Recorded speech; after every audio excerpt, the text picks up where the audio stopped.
కత్తి సుత్తి ఛీ! ఏ శీతాకాలంలో ఒళ్ళు ఏమైనా చిటపట్లాడుతుందా? కాదు, చిమ్మచిమ్మలాడుతుంది. అందుకేనా మగరాయిళ్ళ ఏలేస్తున్నావు? ఏ ఈల మగాలే వెయ్యాలని రూల్ ఎక్కడ ఉందా? ఆహా, మగవాళ్ళు చేసే పనులన్నీ చేయగలిగితే నిన్న బుల్లబ్బాయి వెంట పెట్టినప్పుడు బేర్ బేర్ అని ఎందుకు ఖర్చావు? దూరంగా నువ్వు కనిపించావు, సరే కొరాడుగా ఛాన్స్ ఇద్దాం నేను వదిలేసాను. నేను రాకపోతే ఏం చేసినాను? వాయించేసేదాన్ని ఏడాపెడా. ఓయ్ ఏంటి ఎదురుగా నేను నుంచుంటే ఎక్కడో చూస్తావు?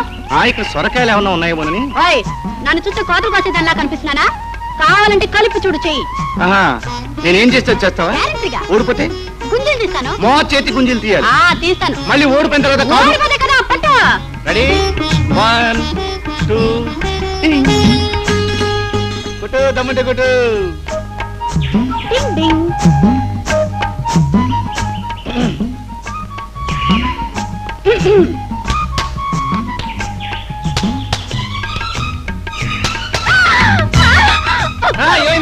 నెగస్ట్ నెగస్ట్.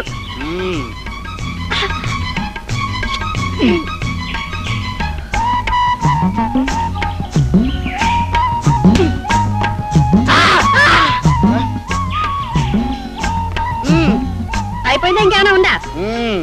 ఇప్పుడు ఫైనల్ గా ఒకటిస్తున్నాను, కాసుకో. కాసుకుంటా.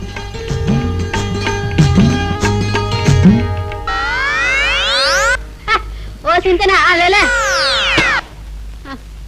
కానీ